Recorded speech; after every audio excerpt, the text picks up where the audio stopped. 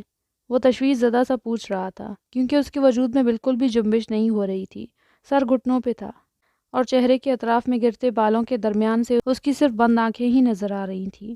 اسے اٹھانے کو اس نے ہاتھ بڑھایا ہی تھا جب کسی نے آ کر بڑی بے دردی سے اس کا ہاتھ وہیں روک دیا۔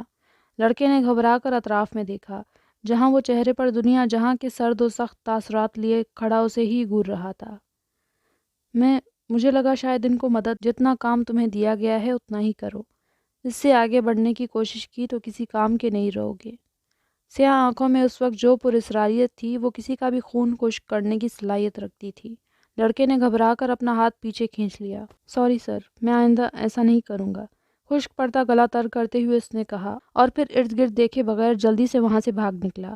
اس کے لیے یہی غنیمت تھا کہ عکس نے مزید کوئی پیش قدمی نہیں دکھائی۔ اس لڑکے کے جاتے ہی وہ اب اس کی طرف متوجہ ہوا۔ بیڈ کے قریب پہنچ کر اس نے آہستگی سے حجاب کو شانوں سے تھام کر پیچھے کیا۔ اب صورتحال یہ تھی کہ اس کا وجود عکس کے بازو پر آ گیا تھا۔ اس نے دوسرے ہاتھ سے اس کے چہرے پر بکھرے بال ہٹائے۔ امورا، چلو اٹھو۔ اس کا گال تھپ تھپاتے ہوئے وہ حکم دینے والے انداز میں بولا، اور وہ شاید اس کے حکم کی عادی ہی تو ہوئی تھی کہ بھاری پلکیں ذرا سی کھول لیں۔ وہ شخص سنجیدہ تاثرات لیے اس کے نزدیک ہی تھا۔ دور ہٹو تم۔ اس کے کمزور سے لہجے میں اب بھی تھوڑی مزاحمت باقی تھی۔ تم مجھے حکم نہیں دے سکتی، کیونکہ میں اس کا بالکل بھی عادی نہیں ہوں۔ عکس کا ایک ہاتھ اب بھی اس کے گال پر تھا، جس سے وہ معمول سے ہٹ کر اس کے جسم کی بڑھی ہوئی حرارت محسوس کر سکتا تھا۔ آہستگی سے بیڈ پر اسے لٹانے کے بعد اس نے نبض چیک کی۔ تمہیں بخار ہے، تصدیق کرتے ہوئے کہا۔ تمہیں تو خوشی ہو رہی ہوگی۔ اس کی آواز کی طرح ہی اس کا کیا جانے والا طنز بھی کمزور تھا۔ کس بات کی خوشی؟ تم اپنے مدد کرنے والوں کا انعام بھی طنز سے دیتی ہو کیا، اس کی خوشی؟ میڈیسن باکس لے کر اس میں سے کوئی موزوں دوا ڈھونڈتے ہوئے وہ بولا، کیا تم ڈاکٹر ہو؟ عکس کی طرف سے کیا جانے والا جوابی طنز مکمل نظر انداز کر دیا۔ آواز کچھ بحال کرتے ہی اس نے پہلی بار اس کی ذات سے متعلق لب کشائی کی تھی۔ نہیں، میڈیکل ڈراپ آؤٹ۔ توقع کے برخلاف بنا کوئی اثر لیے اس نے جواب دیا۔ حجاب اس سے پہلی بار اپنے سوال کا جواب پا لینے پر اندر ہی اندر کچھ حیران تھی۔ لیکن تم نے میڈیکل کیوں چھوڑا؟ اسے جواب دینے پر آمادہ دیکھ کر حجاب نے ایک اور سوال کیا۔ اس کی آواز میں کمزوری واضح محسوس کی جا سکتی تھی۔ عکس نے دوا چمچ میں انڈیلتے ہوئے ایک پل کو اسے دیکھا۔ تم باز نہیں آؤ گی نا اپنے سوالوں سے؟ اور اس بار اس سے جواب نہ پا کر مایوس ہوتے ہوئے حجاب نے بھی خاموشی اوڑھ لی۔ چلو یہ پیو۔ دوا سے بھرے چمچ کو اس نے حجاب کے منہ سے قریب کرتے ہوئے کہا۔ اس نے بھاری ہوتی پلکوں تلے موجود آنکھوں سے پہلے اس چمچ کو دیکھا، پھر اسے۔ عکس نے اس کی اس حرکت پر نفی میں سر ہلا دیا۔ نہیں، بے فکر رہو، تمہیں زہر دے کر مارنے کا بھی کوئی ارادہ نہیں ہے۔ تم فی الحال مجھے زندہ لازم ہو۔ اور حجاب نے اس کی اس تسلی کے بعد واقعی وہ دوا پی لی۔ پھر سائڈ میز پر رکھے ٹیشو باکس سے اس نے ٹیشو لیے اور اس کے ہونٹوں کو آہستگی سے تھپ تھپانے لگا۔ حجاب نے کچھ حیرانگی اور کچھ جھجکتے ہوئے اس کے اس عمل اور چہرے کے تاثرات کو دیکھا، جہاں بہت کچھ کھوجنے کے باوجود بھی صرف سنجیدگی ہی نظر آ رہی تھی۔ یہ دیکھ کر حجاب کو اپنے اندر کچھ جانور ڈول ہوتے محسوس ہوا۔ وہ یہ سب کسی جذبے کے تحت نہیں کر رہا۔ یہ خیال تو حجاب کے لیے خوش آئند ہونا چاہیے تھا، پھر کیوں یہ سوچ کر سناٹے اتر رہے تھے اس کے اندر۔ اپنے چہرے کا رخ دوسری طرف موڑتے ہوئے اس نے اپنے ہاتھ کی کمزور مشقت کے ساتھ عکس کا ہاتھ دور ہٹا دیا۔ اس نے خاموشی سے حجاب کا یہ عمل دیکھا تھا، پھر بنا کچھ کہے یا پوچھے اس کے پاس سے ہٹ گیا۔